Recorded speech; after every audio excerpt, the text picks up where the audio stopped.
Good evening, everyone. Welcome to the Dole Institute of Politics. I'm Bill Lacey, the director.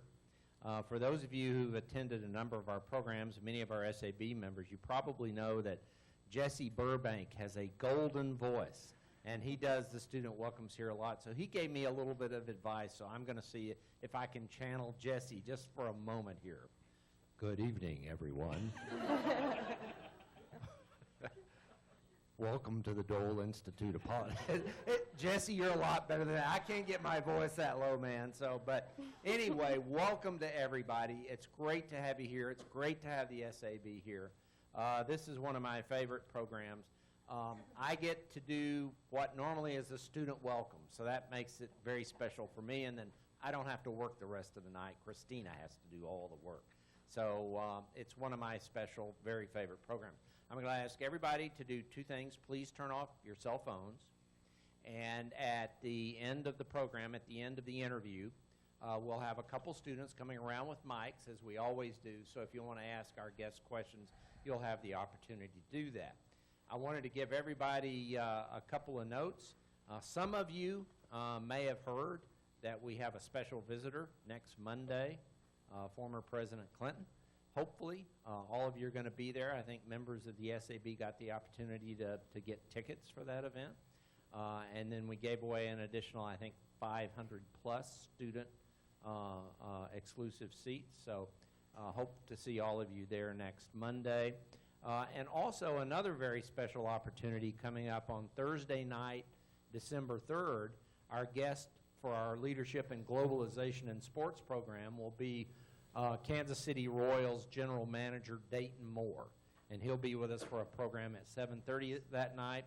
Dayton has written a book about leadership, and it will be interesting to hear his thoughts on lessons of leadership that he applies every day in running the Kansas City Royals and how that resulted in a World Series win this year. One of the things that we've tried to do in my 11 years here at the Dole Institute is create a very strong student culture. Tonight's program is a direct result of what Barbara Ballard, my associate director, and the rest of the Dole Institute team have really tried to do, to get more and more students involved, to create opportunities for you that you won't find elsewhere at the university, to sort of give you an opportunity to learn from practitioners, journalists, political strategists, political leaders, what it's like to actually be involved in politics, in public service, in civic engagement. And we really tried to do that. And this program is a direct result of that, and we're very, very proud of it, and very, very proud to see all of you here tonight. As I noted, it's one of my favorite programs. We're very lucky to have Christina Osmeyer's leadership this year. Christina, when did I meet you? Was that in 2012? Yeah, it was. Okay, June of 2012. I got that right. I first met Christina at a Dole Scholars Luncheon that she came to in, that would have been June, right, Barbara, of 2012. And I sat at the table next to Christina, who was a senior in high school and who was going to start at KU that fall. And I said, hey, Christina, you really ought to get involved at the Dole Institute. So she came in that fall. She's been involved all 4 years here very deeply. She served on the SAB. She's worked as a student worker. She now is our Student Advisory Board Coordinator. She is doing an awesome job. We're all very proud of her, all of our student workers, all of our SAB members. And I want you to welcome her tonight, and she will introduce our three outstanding guests. So welcome, Christina, and I'll turn it over to you.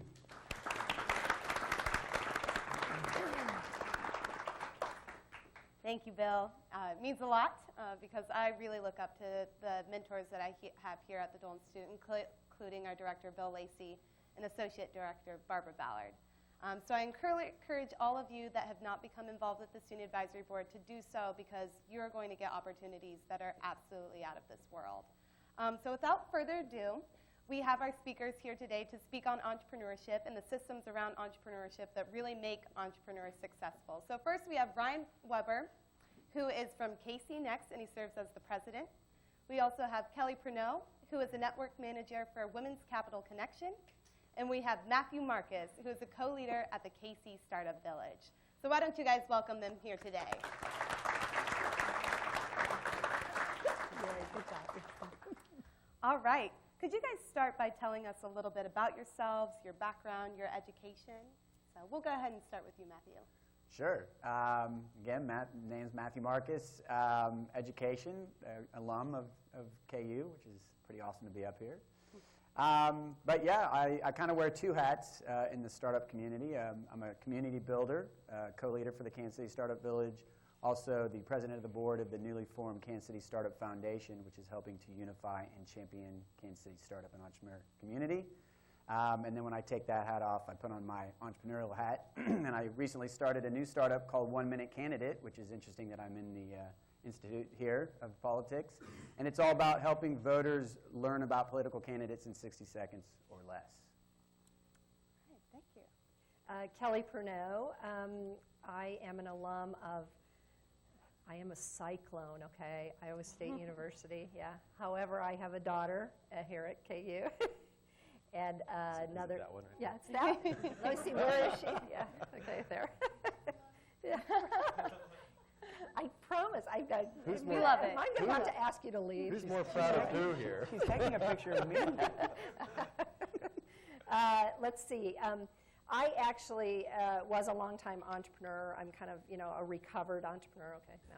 Anyway, I ran retail businesses, sold my last one in 2003. Had no idea what I was going to do with myself after that. It's like I couldn't go to work for Sprint. All I had done all my life is own my own business, and I'm sure we'll talk more about that. So anyway, I became involved with the Women's Business Center in the Kansas City metropolitan area, helped women get into business, run their businesses. And then we actually spun a group out of that in 2008 called the Women's Capital Connection, because we had a lot of women who are interested in angel investing. And I know a lot of you know about that, but the show Shark Tank came about, a few years ago, and it's probably the best way to describe what angel investing is without all the, dramatic, reality TV. But anyway, so that's kind of a little bit more about what angel investing is. We had a few women that were interested in it. There was a group of guys that were doing that in Kansas City called Mid-America Angels. We told these women, we said, go to that group, you'll learn all about it. They came out of the group wanting to know more, but realizing they needed to get educated. They didn't understand all the jargon, and I hope us up here don't get into all that too, because whatever I know maybe it's with you and your major in school or whatever you want to do, and all of us start talking jargon, and we think you know what we're talking about, so stop us at any time and be like, it's not, don't feel bad about asking that question, because that's the thing. And this group, women are better at asking questions and better at asking for directions, okay? And so they really wanted to get educated. The guy next to him probably didn't know the answer either, but he wasn't going to ask. And so the women decided, okay, and these are very accomplished women, right? These are SEC accredited angel investors. And they thought, well, we need to start a group to invest in these early stage companies and get educated at the same time in what all this jargon means, so we're better investors. That coupled with the fact that a lot of women out there, women that are trying to start businesses, don't have the networks, okay, to go to. It's like you need to find somebody with money and fund your business. Well, it's like, I don't know anybody with money, right? So anyway, so that's how we got all started. So I'm like getting all off on what we're probably going to talk about, but I wanted to give a little background on that and take your time, Ryan. There's no clock. Yeah. Okay. My name is Ryan Weber. I run an organization called KCnext. We serve as the Technology Council in Kansas City. And our goal is to really grow and promote the tech sector. And one of the most exciting and sexy parts of that sector is the startup community and the companies involved in that sector. There's obviously some very large established tech companies in Kansas City as well. In fact, the industry itself now is the largest employer in Kansas City. So we employ more people than any other industry in the region. So technology is becoming the forefront of a lot of civic conversations in Kansas City. And really, to me, Kansas City, by the way, is about a 2-hour drive in each direction. So we're essentially in Kansas City as far as I'm concerned, because it really is a regional play for us. And that's how the rest of the world views us, and that's how we try to sell it. And so a lot of what I do is really promote Kansas City as a tech hub for companies and people. And we really want to win the Midwest. We feel like the Midwest is open for the taking for us to be the technology hub, similar to what you would see on the coast or maybe like Austin or something like that. We feel like we can win the Midwest. But as an organization, we have three main priorities, workforce being number one, which is important to every single one of our companies. There's about 120 member companies that fund our organization. That's everyone from Cerner, Sprint, Garmin, Google, Microsoft, on and on and on. And each one of them is hiring, and they're hiring for certain skills, tech skills, and they pay incredibly well. And they can't find people because there's just not enough. And by 2020, there will be 1.4 million technology jobs for 400,000 grads. And the average salary is about 100 grand a year, Change by your the way. majors all right now. So I don't know what your majors are. It doesn't matter what your major is, to be honest with you. It really doesn't. But having a skill is very important. And having some experience with that skill, whether it's building websites or whatever, is very important. We'll talk about that later. We also do a lot of policy advocacy as well, and that's at a local, state, and a federal level. So I get a chance to work with the staffs of a lot of our elected officials here to advance some very important issues that face the tech industry and also very controversial issues. So we are happy to represent the industry in that regard. And it's been fun, honestly, because we get to educate them about what's important to the companies in Kansas City. And then the third thing that being involved with a trade association, essentially what I run, is you get access. You get access to companies, people, events, and things like that. So in a nutshell, that's what we do. And then recently, because workforce is such a big issue, we launched a new product called Shoot, C-H-U-T-E, and the website shootkc.com. And the point of that was to really showcase Kansas City as a destination for people just like you, because you've got options on where you want to go.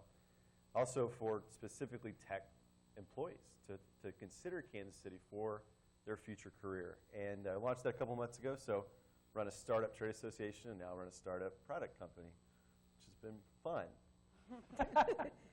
Fun.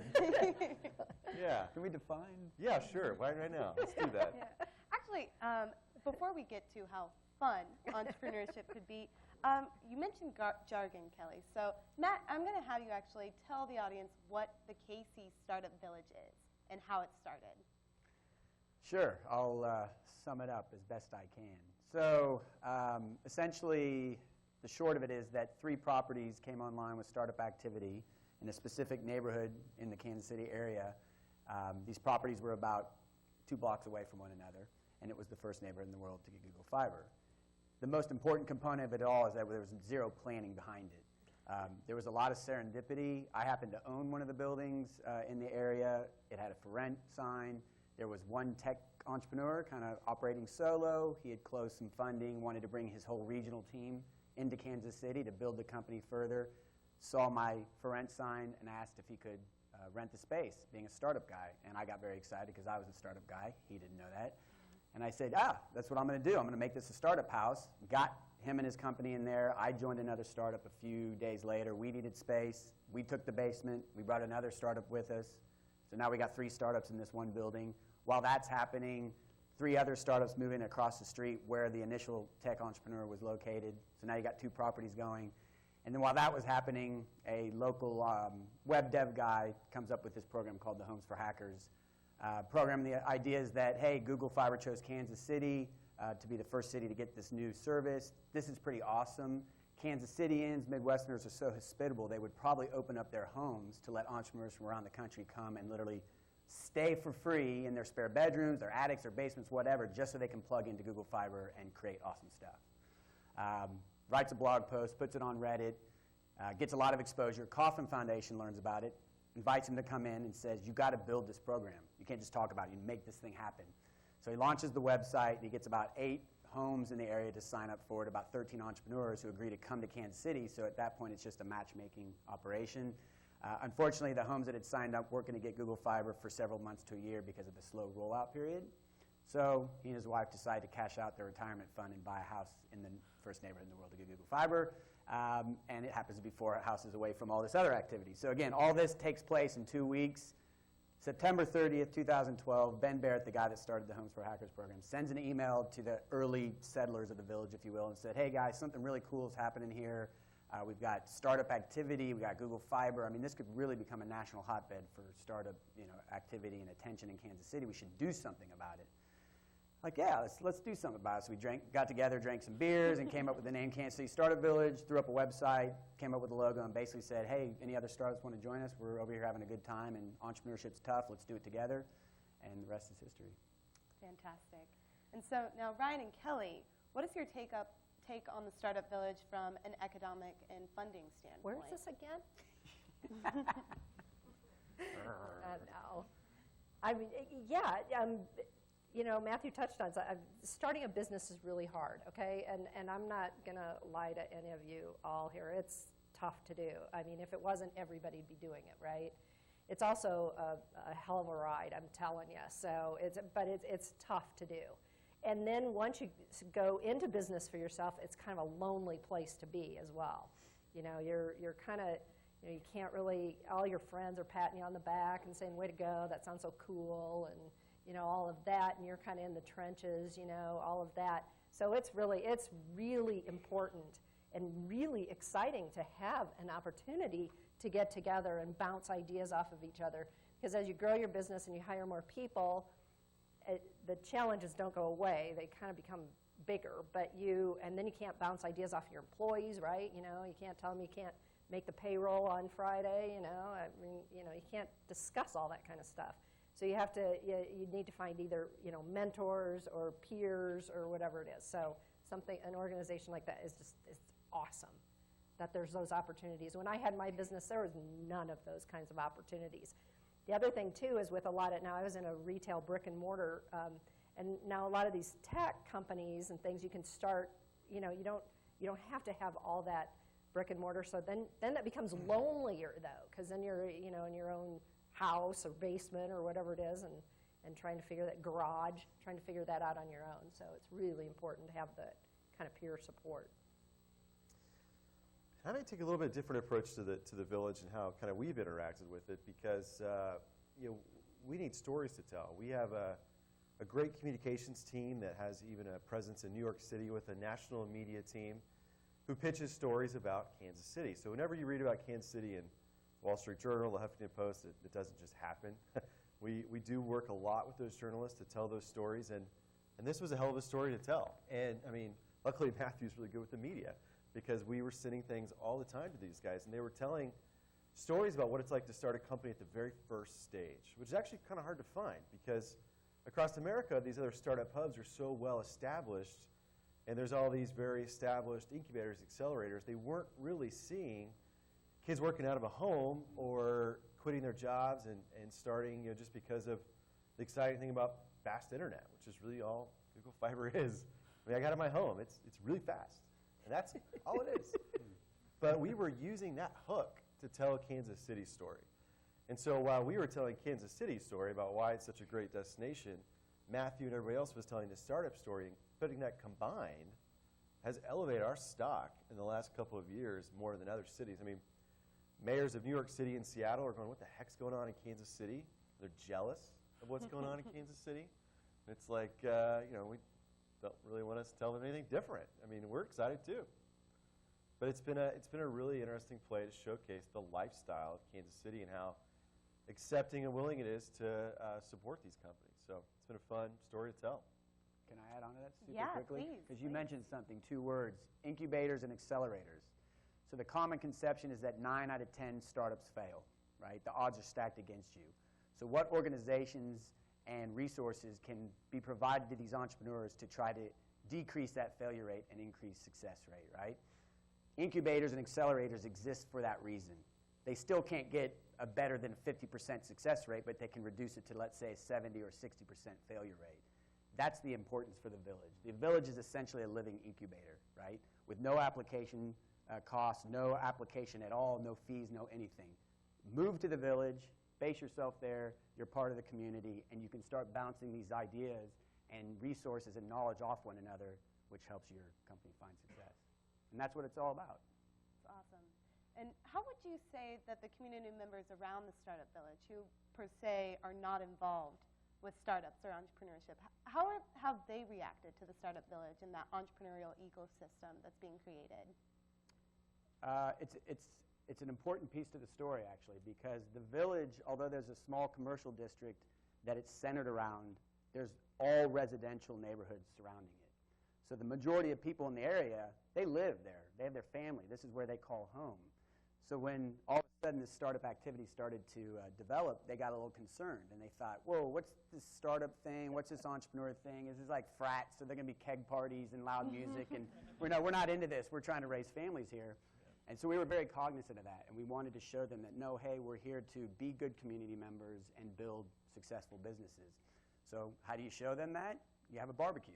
So we threw a barbecue, invited the whole residents to come out and join us, probably had 200 plus people.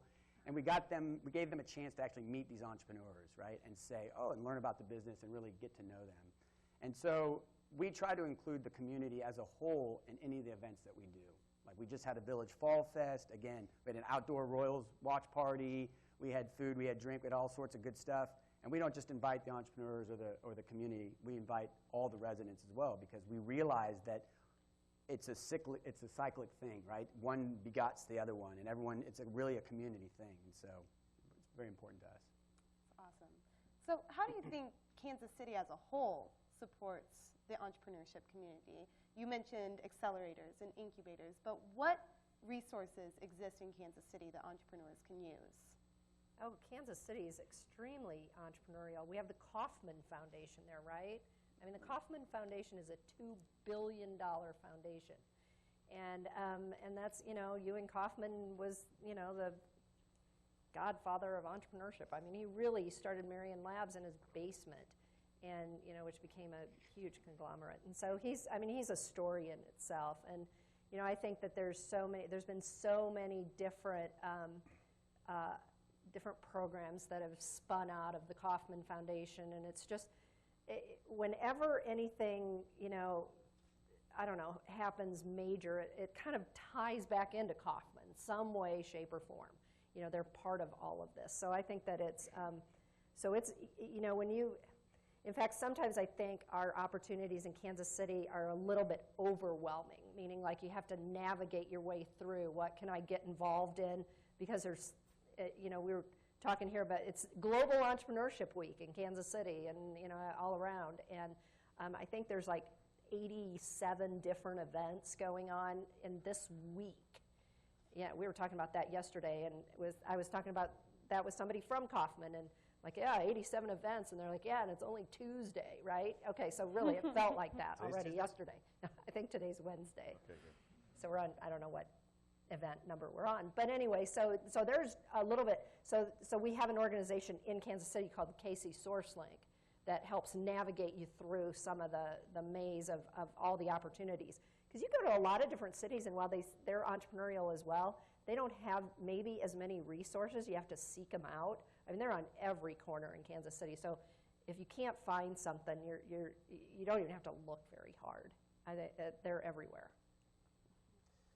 I mean, the only thing I add to that is that, we get looked at as a resource organization, and certainly we can help connect you to some of the tech companies in Kansas City, especially if you're looking for web development or a data center or something like that. But I get kind of concerned when people start asking those questions, because you just got to Google it, and you'll find what Kelly's talking about with KC SourceLink and these other resources. And I think, to put you into the small category of people that are very successful at doing this, you got to leverage every single resource that's available to you.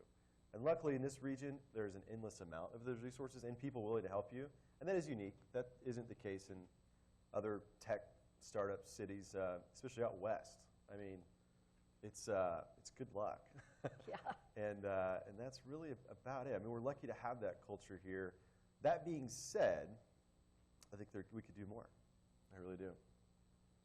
How do you think a thriving entrepreneurial community affects the economy of a city? And what do you think the long-term impact of the entrepreneurial community in Kansas City will be? I'm looking to you. I saw you looking at me.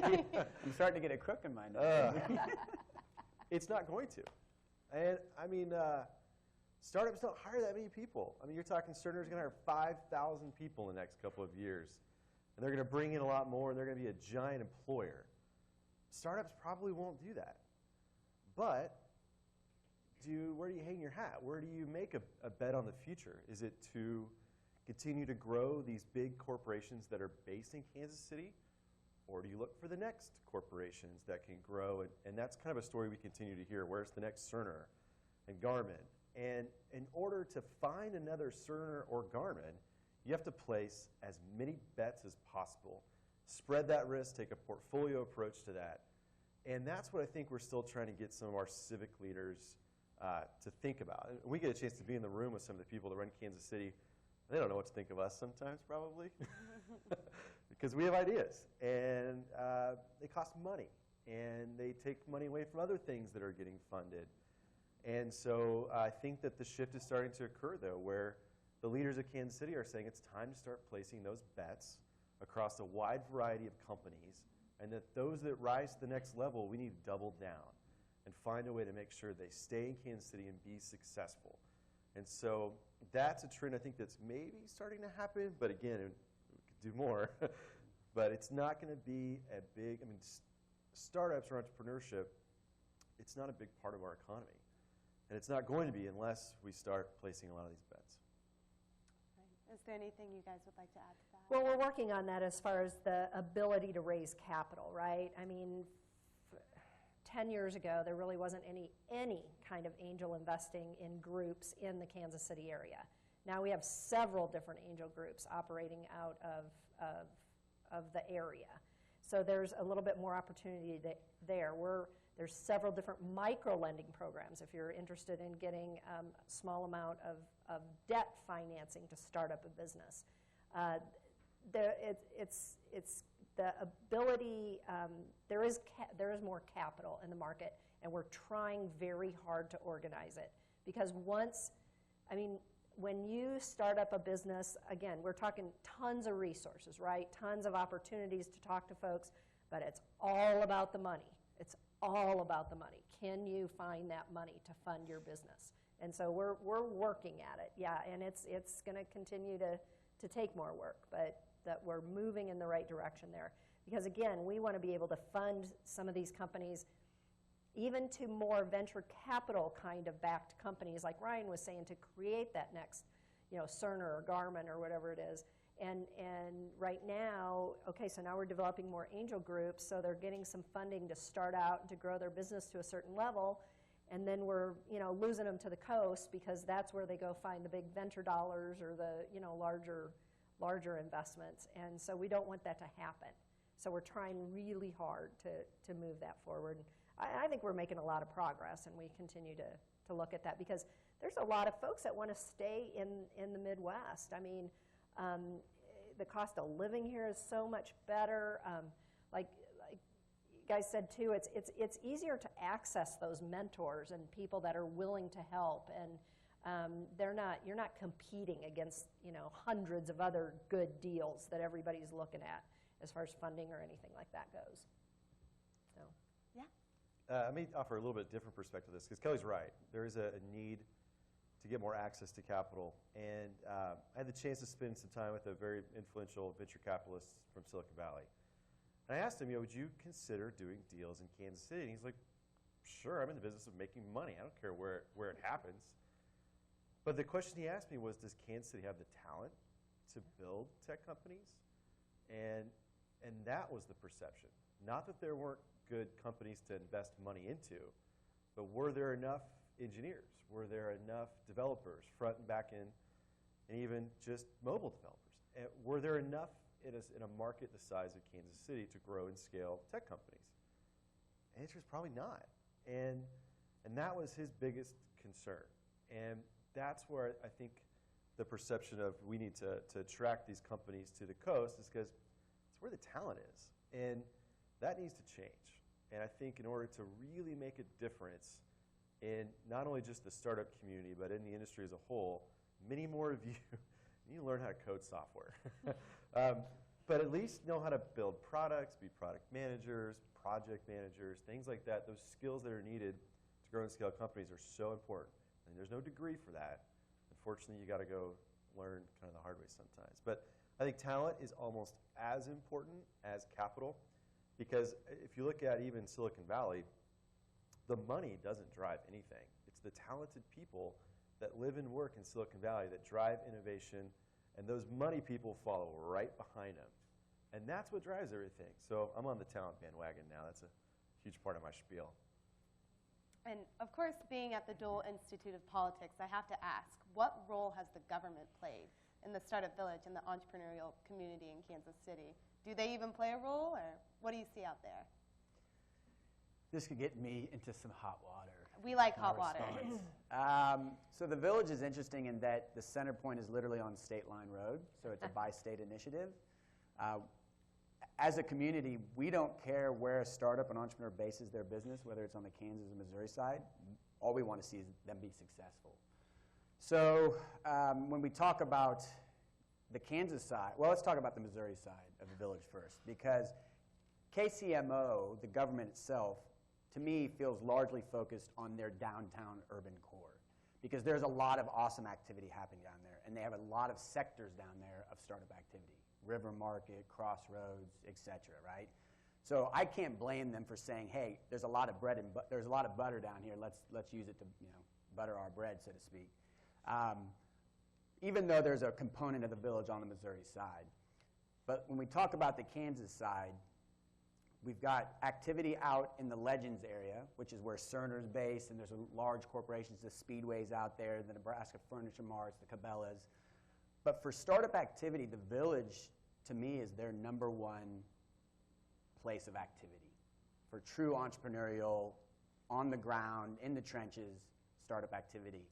And we approached them several times and said, we think you should support this. We have people coming from all around the world to come see this village, which is in your city. Maybe you guys should come to the table and get behind this thing. And I got to be honest, it's like pulling teeth sometimes. I mean, it's tough to get the support that you really need to have if you want a venture like the village to continue. So I will commend them for listening, but I'll stop there, I think.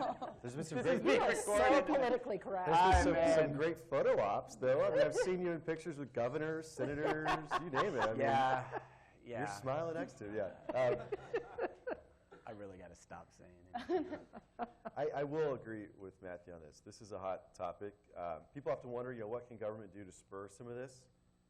Get out of the way. There's really not a lot. It's not a business that government should be in, and this is a conservative approach, but hold on. However, I will say, especially on the Kansas side, that our two senators that represent us at a federal level are leading some of the major entrepreneur policy efforts in our government. And unfortunately, that's a hard place to really lead right now. So it's not getting pushed to the forefront of some other major issues. But some of these things like the Startup Act and other things that are starting to occur are being led by Kansas senators. And I think that's great. I think they need to get a pat on the back for that. But that being said, there's still things here at a local level that can be done besides showing up for photo ops and saying, great job. That would be a welcome change, I think. Well, the most political thing or focus right now for investing is the whole Jobs Act and the SEC accreditation and all that.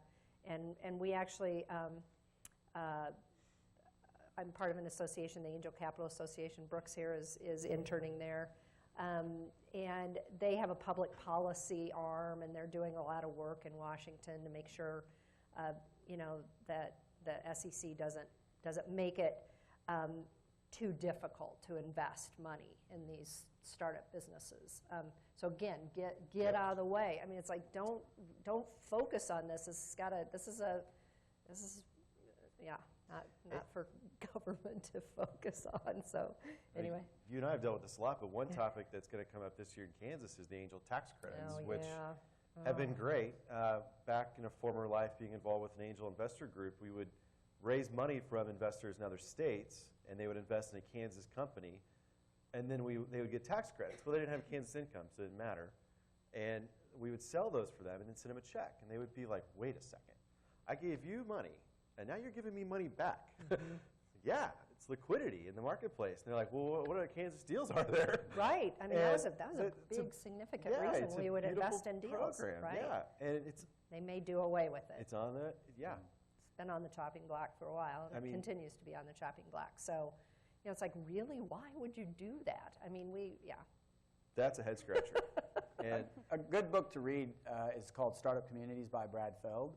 And he Yeah. paints it pretty nicely, is that in any entrepreneurial community, the entrepreneurs have to be the leaders, and any other organization has to be a feeder.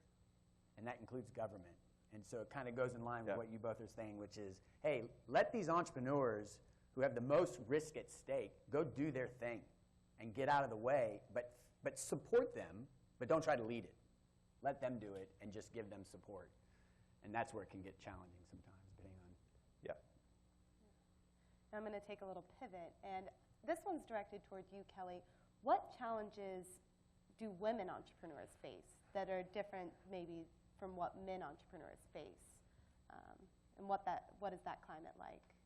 You know, I go back to when I talked about Women's Capital Connection getting started. I mean, really, we did not intend to start a group of all women investors investing in women-led companies, right?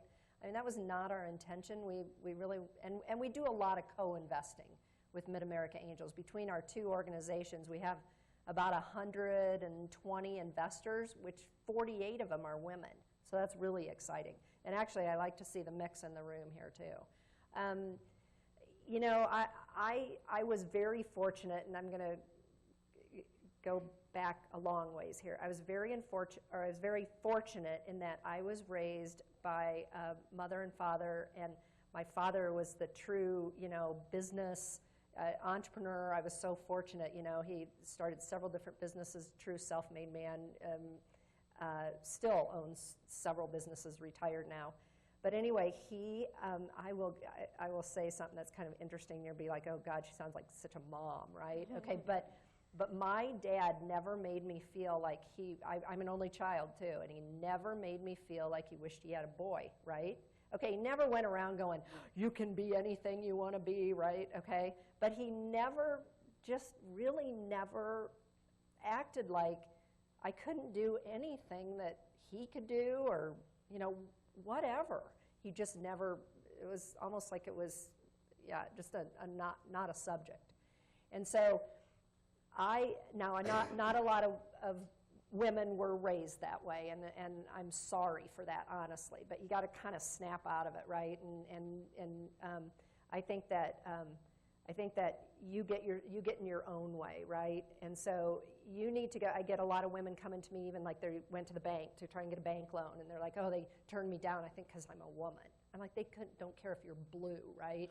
They just want to know they're going to get their money back. You know, it doesn't matter if you're a man or a woman or whatever it might be. So the only thing I would say, and Kaufman has put a lot of dollars behind this kind of research, in that women do have less access to networks of individuals. And again, I kind of think sometimes I envision these upper smoke-filled rooms of men having, you know, brandies, and somebody says, oh, my son Bob is like starting this company, and I'll write a check for that one, or you need to invest in my kid's company too, right? You know, so I kind of get this vision of that, and I don't know whether or not that exists, but it sure doesn't exist with a bunch of women, okay? You know, they're going to write like $5 checks for the charity, right? They tend to write a lot smaller checks in general, but so I would say that there is a lack of networks for women to go tap into, as far as like been there, done that women, okay? Like, okay, I know a lot of guys that have built businesses, sold them, built them, sold them, you know, for generations, honestly. I don't know very many women until now that are doing that are actually building businesses, creating companies, and exiting and moving on to the next company. It's happening more and more, and it will continue to happen more and more. But other than that, you guys, unless you feel like there's a barrier, there isn't. I mean, there really isn't. It's your own self that is limiting you. It really is. Go out there and do what you want to do, and try and build those networks. Try and find those mentors. Try and find those other women that have been there, done that. And you're going to start to find more and more of them. It's happening. I don't know. Fantastic. Otherwise, I don't see a lot of barriers. And again, maybe it's just me and how I was raised, but I think it's a mindset. Is there anything that you guys would like to add to that? Oh, go ahead, Do Matthew. Do you think it's harder Yeah, for women? yeah, I Do you think it's Kelly harder put for it We pretty don't, well. we don't, Yeah. I haven't seen Matthew in the smoke-filled room in a while. Unfortunately, I'm not invited to those. I'm not either. I was hoping writing that check you were parties. I'm a going full to entrepreneur. invite me then. next. It sounds fun. I don't. I mean, like I've heard those rumors to like the backfilled room. I mean, some of that definitely still exists, and I mean, it's almost like you know, I think in a lot of respects our city is still run by a bunch of old rich white dudes, and I think they're very threatened right now because the world's changing, and they haven't embraced technology and women and other you know, I think advantages that would help them. But so you're seeing it everywhere. I mean, there's a bunch of people who are very threatened by what's going on. They don't understand it, and the world's changing, and they're not used to that. So I'm all for it. I mean, I think it's great, and I think what's ironic is almost every company that we work with, diversity and inclusion are some of their cultural foundations. And so I can tell you that they're, you know, some of that's forced upon them, but they are taking that very seriously. And it's, I can't believe it's 2015 and we're talking about it. You know what I mean? There's a great organization in Kansas City called Athena League. Yeah. Check out athena-league.org. But they're all about celebrating female entrepreneurship, empowering female entrepreneurs. And they do a monthly, what they call Vox speaker series. And it's actually tomorrow night if anyone's interested. And I think it's at Kauffman Foundation. But they've got Erica Klotz and Laura Stewart. Erica Klotz is CEO of Pop Bookings, who was one of the Launch KC She was the recipients. winner. She was a winner. She was a of it. winner. So that's pretty awesome. And Laura Stewart also was a winner, I believe. She was in the, yeah. And she's the CEO and founder of her company. So I think hearing it from them would be fantastic. So if you're interested, go to athena-league.org, and maybe you can go to KC and check out the event. All right. Now I have time for just about 2 more questions before we open it up to audience Q&A. But first, what is the biggest obstacle that all entrepreneurs seem to face, or maybe the most common one?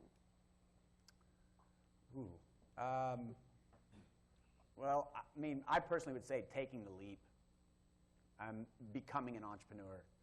I think everyone in here has had an idea, right? Everyone has thought, oh, this is a problem. I just experienced something and it sucked, and here's maybe a solution to it, right? But it's the entrepreneur that takes the leap and says, well, I'm going to try to make that solution happen, even though a lot of odds are against me. But I think once you take the leap and just getting involved, like opening yourself up to the opportunities, and for me, I think, was getting plugged into a startup community. Because my first startup, which was based in Boulder, an amazing startup community, and we didn't even touch that startup community as far as getting resources, help, support, advice, etc. And it hurt our startup. So I think make sure, no matter how you approach entrepreneurship, to plug into your community.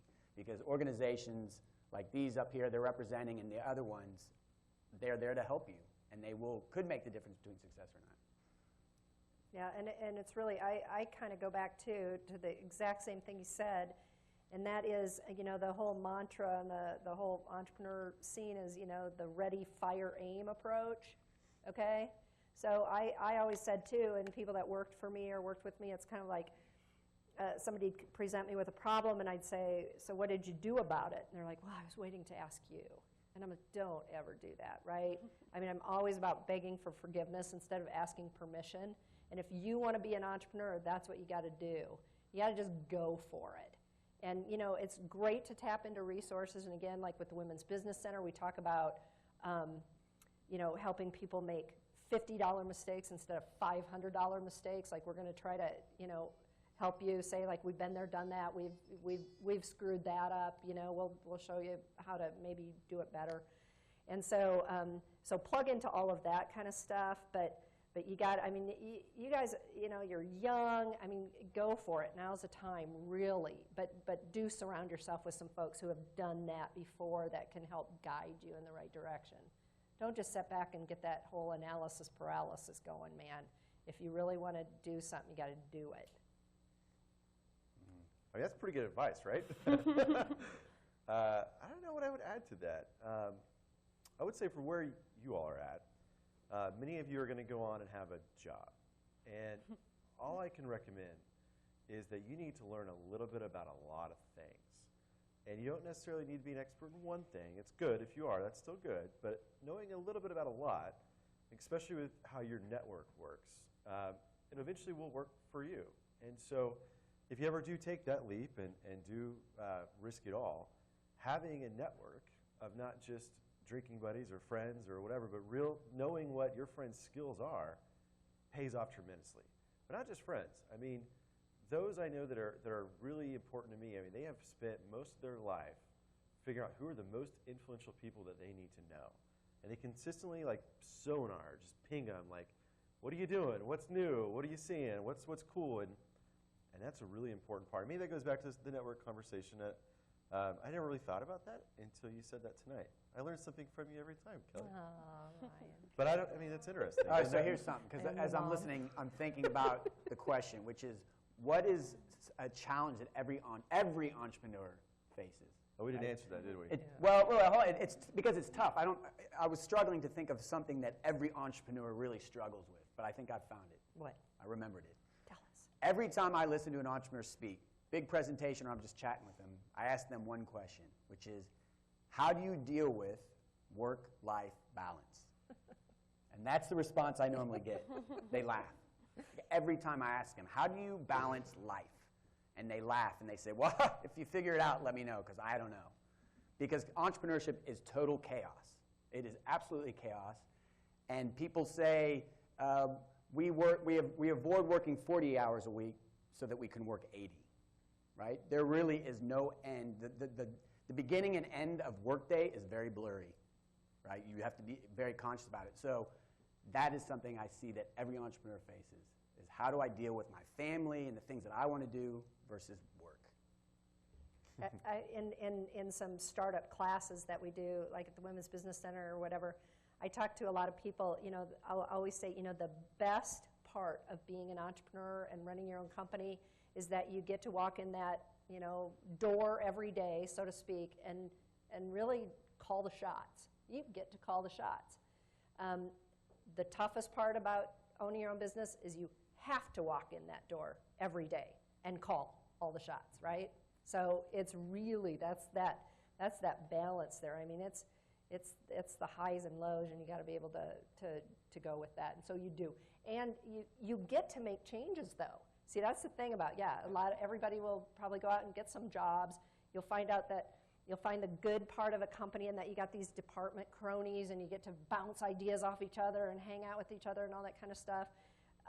But you have to go through maybe 6 different layers of making a decision, right? You see a problem, and you're like going, this needs to be fixed, and now I got to talk to this person, that person. I got to go through 8 different layers.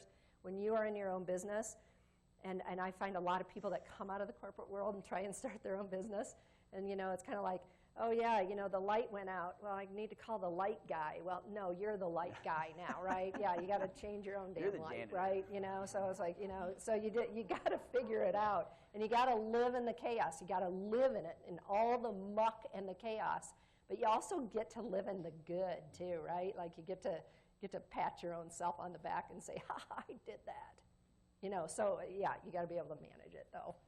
It's tough. And one more question before we open it up to audience Q&A. What are 3 attributes that you think entrepreneurs should have to be successful? And that's probably one question she should have given to us in advance. Yeah, I know. We're like, just throw it out to us. We'll be fine. Yeah. Tenacity and perseverance are 2. And really, you got to just be able to bounce around. Maybe But one more. I know. Math is I not- don't. Yeah, math isn't my strong suit. Math is hard. Yeah. You got to have passion, like overwhelming passion for whatever it is that you're trying to accomplish.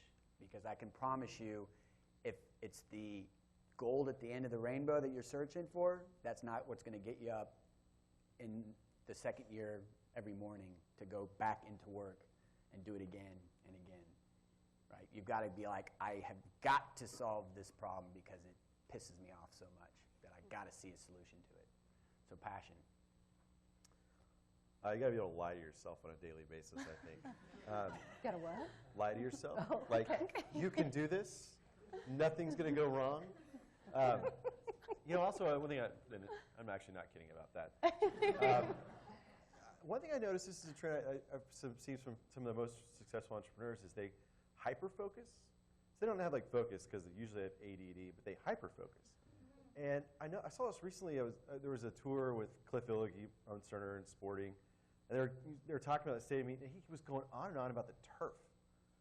And like, no one cares about the grass, man. Like, he really cared about that grass. Like, he had done so much research to get like the exactly right. Everything about the blade of that grass. I was like, man, he's one of those. But he is a serial, very successful entrepreneur, billionaire, and they just hyper-focus on stuff. It's really strange. They have no focus in their lives except for on the oddest stuff.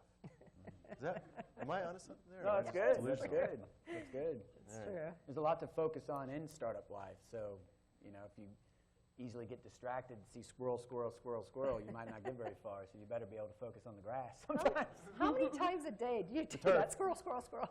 How many times a day? It happens, All right. Well, why don't we thank our speakers today? That was a fantastic program. All right. And do we have any audience questions? Be kind. Let it roll. Yeah, really. Ask him the tough ones. Oh, hi. I was curious, what do you guys find that you enjoy most about being involved in the startup community in Kansas City?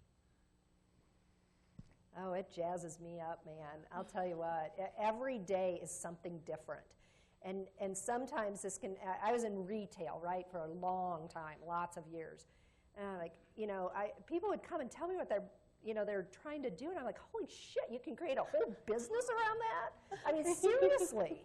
I'm like, what? So I've learned, really, it's so cool. And I'm just, sometimes I bang my head against the walls, though, too. I'm like, they really are going to do this. They're going to keep going with this, and it's not going to work, So, but, I'm just one person. They don't have to listen to me. So, I don't know. It's fun. I would say, so when I was a junior at KU, I got involved with Ultimate Frisbee. And I chucked the Frisbee a little bit back in high school and had a good time. And we had played Ultimate Frisbee in the park where we would just run around barefoot and be like, that rock and that tree is an end zone or whatever. We didn't really know what we were doing. And then I got involved with the community, and I went to a practice one day, and I never missed another practice. And I've been playing Ultimate for 20 plus years now. And the thing that I loved the most about it was the people, the community, right? I rarely come across a Ultimate Frisbee player that I don't like, that I don't want to be around.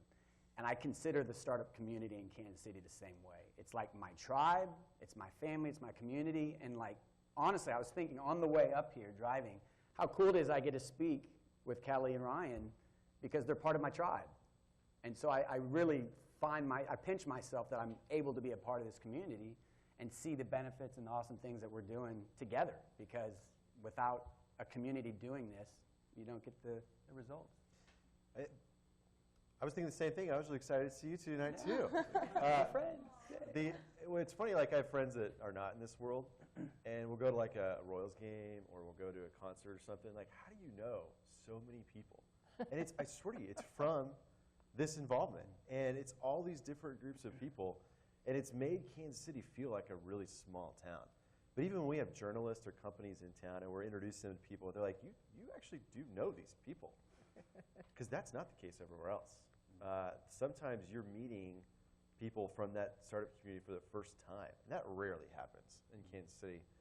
And that's great. That is unique. I can honestly say that. Funny story real quick on this. The Economist came through to film a documentary in Kansas City, and they're filming it in Beijing, Helsinki, kind of Scandinavian region, and Kansas City. We're going to see you in this? What's Are that? you going to be in this? Yeah, I was interviewed for it, so I'm pretty excited. But my point is that the film crew, two-man crew, was from the UK. And one of the guys at the end of it, when they were leaving, said, man, I got to tell you, Kansas City is one of the coolest cities that I've ever been to. And coming from a guy who has filmed all around the world for various documentaries, I thought that was pretty cool. So I said, hold on here. That's a pretty bold statement. What makes you say that? He said, the people are absolutely super friendly. the city is popping, like there's a lot of cool spaces, and they'd been downtown, they'd been all around. And he said, but I got to be honest, you can feel something in the air like this city is about to blow up in a good way. And those were his words. And that is literally what you do feel in Kansas City. Like I'm getting tingles. You know those tingles you get down the back when you think?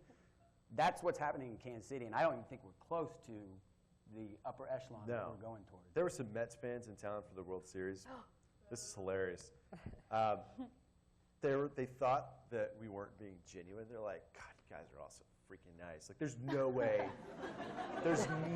this is legit. Like, you're blowing smoke. It's like, I'm sorry. They're like, this is too weird. There's no way this is real. I'm like, I think it was most of the time. So that went on for a while. Yeah. So for all of you, so for all of you having like worked with a lot of startups, how do you know when it's time to let a startup go? Either they're being successful or that they're being not successful. Oh God, we suck at that. Yeah. We do. We're in We Kansas do. We City. suck We at just that. we think that we're just going to try and help them all. Yeah. Well, I don't know. I know when companies are ready for like significant investment dollars and when they're not. So that's really where I come in as far as where they need to go maybe not back to the drawing board, but they need to still continue to do some work in order to get significant investment dollars. But one thing too, I want to make sure that everybody is aware of, that if you want to create a lifestyle business, that is awesome. Okay, and the word lifestyle business has really negative connotations, and that shouldn't be the case. Everybody thinks, oh, that's a business you're making potholders in your basement or your whatever it might be. Okay, they think of a lifestyle business. A lifestyle business is a business that just doesn't take on significant investment dollars. What? Oh, Roxy's. Well, Roxy's took on dollars now, so they've got investment. But yeah, so it's usually a business, and I know a business in Kansas City, Sunlighten. I mean, they won the Mr. K Award years ago. They have far infrared saunas and whatever. I mean, they've probably they're in tens of millions of revenue, right? And they have 100 employees or plus. I haven't talked to them in a long time. But I don't think they've taken on significant outside investment. So you know what? They've got themselves a $10 million lifestyle business. I mean, that is an incredible business. So don't ever, those are different, but you can sometimes tell, and I think all of us can kind of help guide people in a direction they might need to go. I mean, I think sometimes we'll tell people, hey, you got to hang it up. Instead of you yourself as the entrepreneur putting more and more money into a company, just because you just can't let it go. But there's a lot of directions businesses can go. They don't have to just be this billion-dollar business or lose everything. I mean, there can be a lot of different directions. So I don't know. There's been a lot of... It's not black and white, yeah. It's not, yeah. And civic leaders, again, in Kansas City are talking a lot about how we should embrace failure. I just laugh because it's like, yeah, everybody else but you. Yeah. Everybody else could fail, but when it's your team, when it's yourself, that's a totally different story. And I mean, God, it'd be great if we get to a point where we could actually would allow ourselves to fail and then embrace it. But I think even when we do fail, we sweep it under the rug and not really look at that as a failure or learn from it, which I think is the key of failure in anything, is that you don't make the same mistakes over and over again. And that's a topic, I think, that's a cultural thing in Kansas City that will change. It's just inevitably. I think it's a generational thing, and hopefully it does. But nobody's going to tell you your baby's ugly. Nobody. And we're not there yet. It's not going to happen, I don't think. But there was an entrepreneur I met with recently. He had an article in the Business Journal about his company failing. And he had raised a lot of money in Kansas City, and that money is poof, gone. And he was meeting with me because he was wondering what to do next. And he was kind of beaten down. And he was kind of like, well, what do I do now? I'm like, anything you want. You have had in 2 years experiences that people will never have in a 20-year corporate career. You just need to articulate that in a way where you can model and shape your next move doing whatever you want. that's the mentality I hope more people have. But That's we're a good getting point. there. We're not there yet. It's a good point. Hi, thank you all for coming out. My question is, we've talked separately about women in entrepreneurship, and we've also talked about tech. Why are there so few women in technology, and what do you think we need to do to put more women in technology? Yeah, I think it's that mentoring again. You guys are not seeing people like my age, okay, women my age, like doing tech work, right? So there's not a lot of, I'm going to do something where somebody's gone before me and done that, okay? It's going to continue to happen. And so you might have to seek out some people who might be just a little bit older than you are, or whatever it might be. And I don't know, we all learn from those that kind of have gone before us, and unfortunately for younger women, that there isn't a lot of looking, I don't want to say up to those folks, but somebody who's gone before that. I don't know what else to tell you. I just think that I think it's time for some trailblazing now. I really do. It's so needed, and I just but it's got to be your passion too.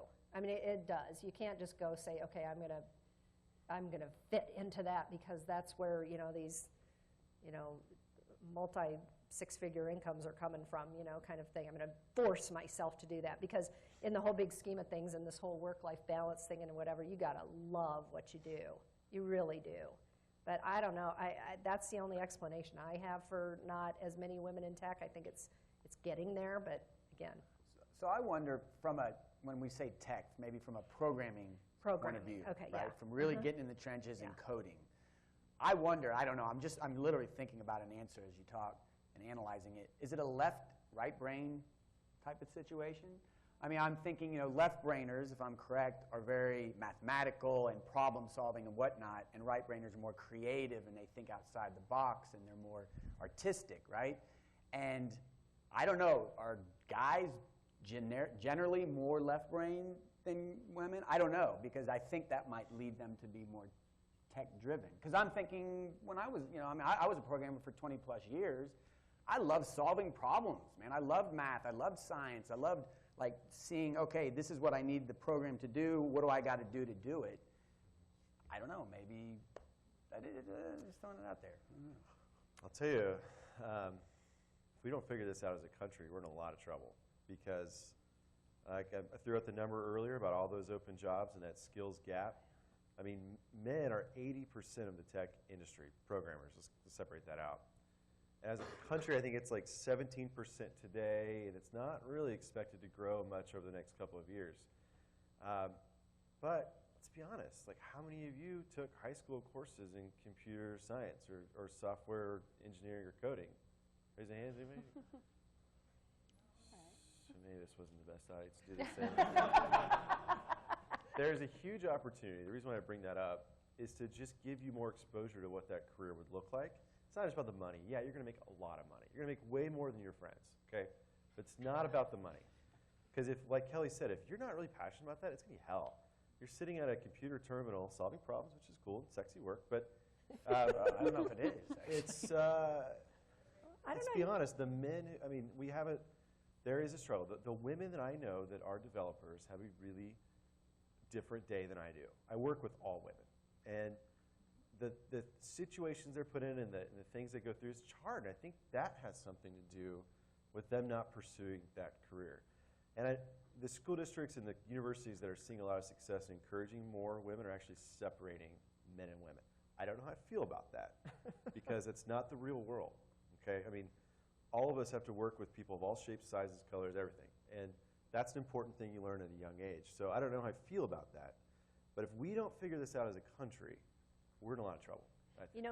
Tech doesn't have to be just coding and that sort of thing, though. You can get into analytics and data and all that kind of stuff. Okay, so that's driving some of this tech world too. Okay, so if you can get yourself inserted into that world as a data analyst or whatever it is, and you're not necessarily doing the coding and that sort of thing. You're still really involved in that tech world.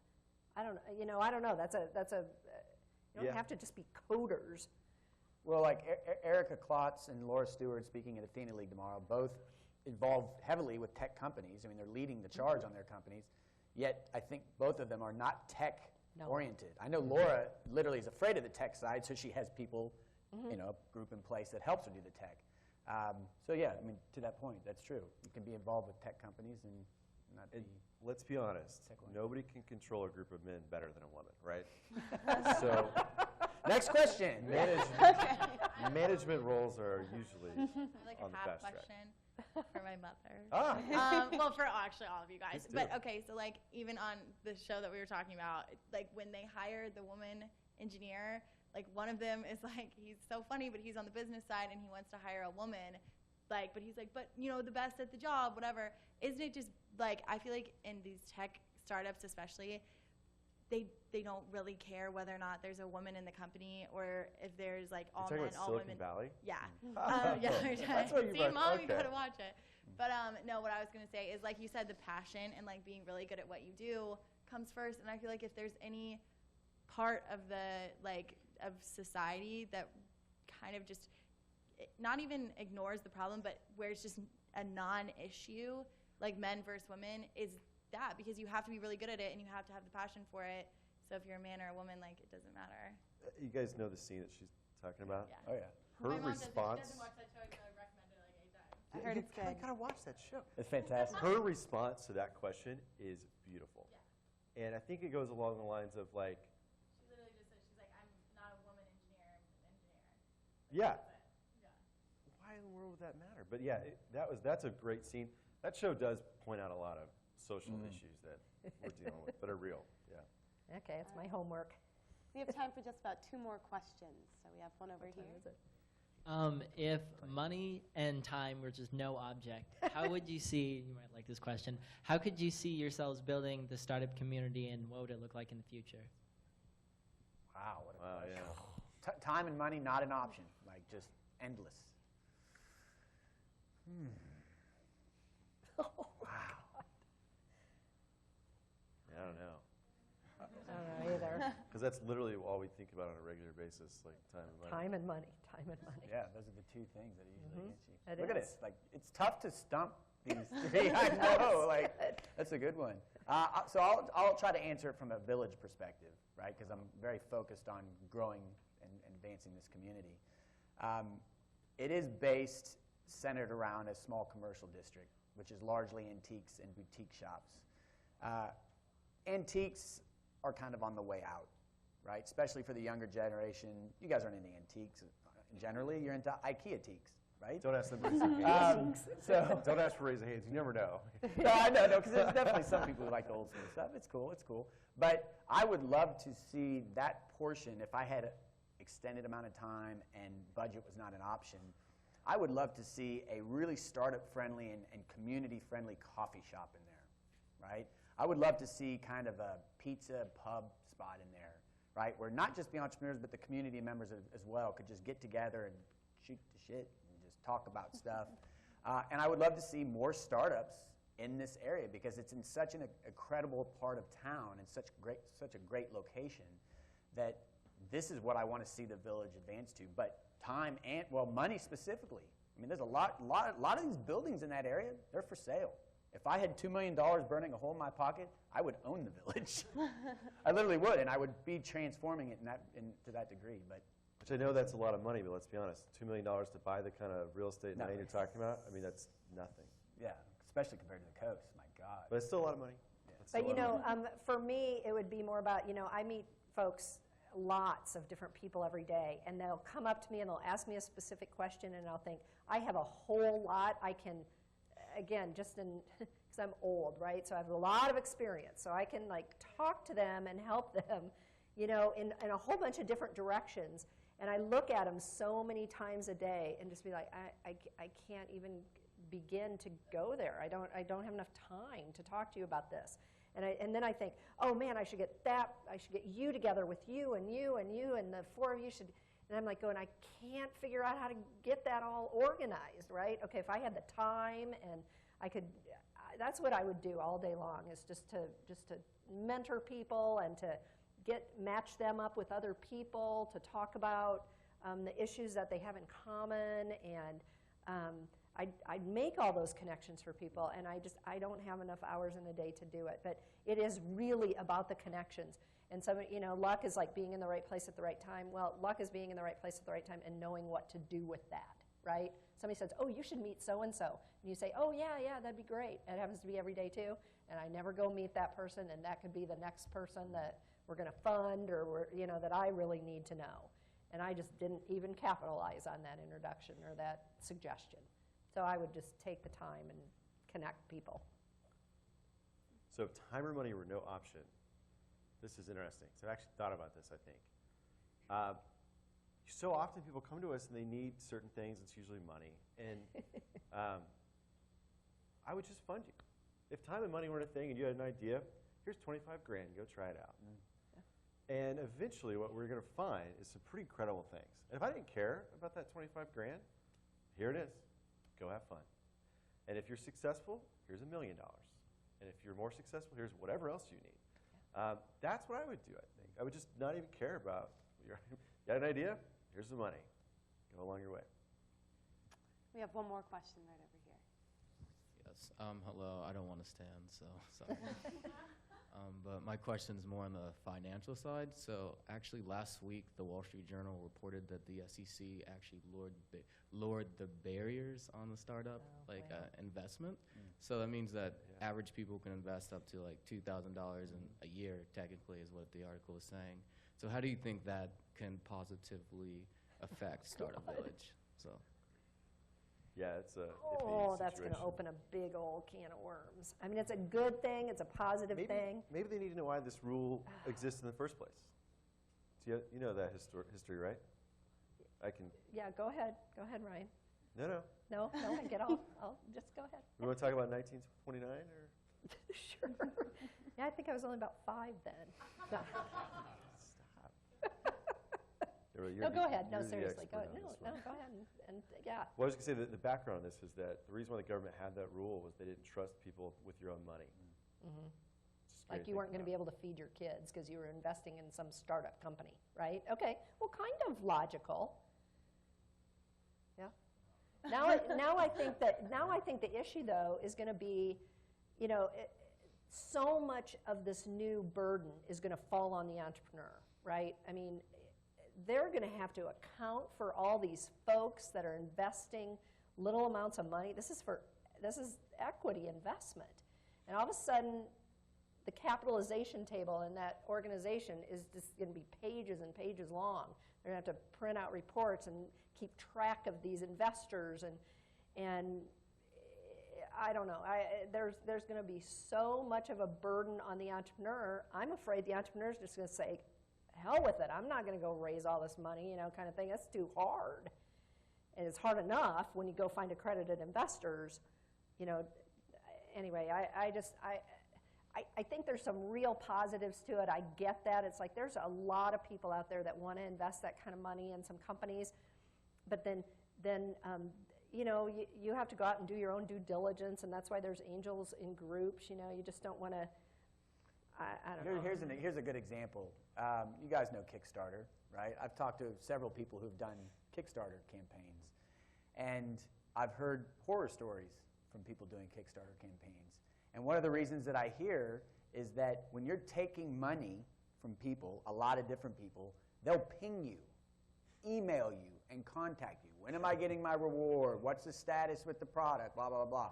You're trying to build it, yet here you are having to answer these questions, right? So can you imagine doing that? For stock in your company. For stock in your company. Everyone here invests $2,000 into my startup, and you are all pinging me one at a time saying, hey, Marcus, what's the status with 1 Minute Candidate, man? Are you guys making money? Did you launch in this city? And I'm spending all my time answering your question. It's just not worth the time, right? Yeah. The thing about investment is you want to take, it's more than just the money. It's the resources, the network, their knowledge, right? That's why you're taking the money. It's smart money as opposed to just money. Does that make sense? This is an impressive group, though. That's impressive. You're reading that in the Wall Street. See, you're keeping up to date on that. No, that's impressive, you guys. I mean, When I was all your age, that was not what I was reading about. It sounds So like I'm the government impressed. really wants companies to go public at an early stage, sort of, because if you're a public company, then you have to file all these investor reports, host quarterly conference calls, and it costs millions of dollars to be public. And if that's what's going to happen, where they have to file all this paperwork on a regular basis, like you said, they're just going to not do it. So there may be a backfire to all this. I don't know. Time will play it out, but it sounds great, but in theory, but I don't know, in practice, I'm just afraid of it. I don't know. But we'll see. Well, thank you guys again so much for coming out. We really appreciate it, and I think this was a really great program. So why don't you guys give them a round of applause? Good job. Can I make a quick plug? Can I make a quick plug? Oh, yes, please. Since we are in Dole's Institute for Politics, I started a new company about 6 months ago called 1 Minute Candidate, right? It's all about learning about political candidates in 60 seconds or less. It's live. I would love for you guys to check it out and just tell me what you think, right? Because we're just trying to figure out if this is actually a marketable product, and if you guys use it and you say it's something you would use, then we know we're onto something. So 1minutecandidate.co is the website. And I'd be curious to hear what you guys think about it. SAB, you have an assignment. There you go. So, all Thank right. you. Thank you guys so much for coming out. Thanks.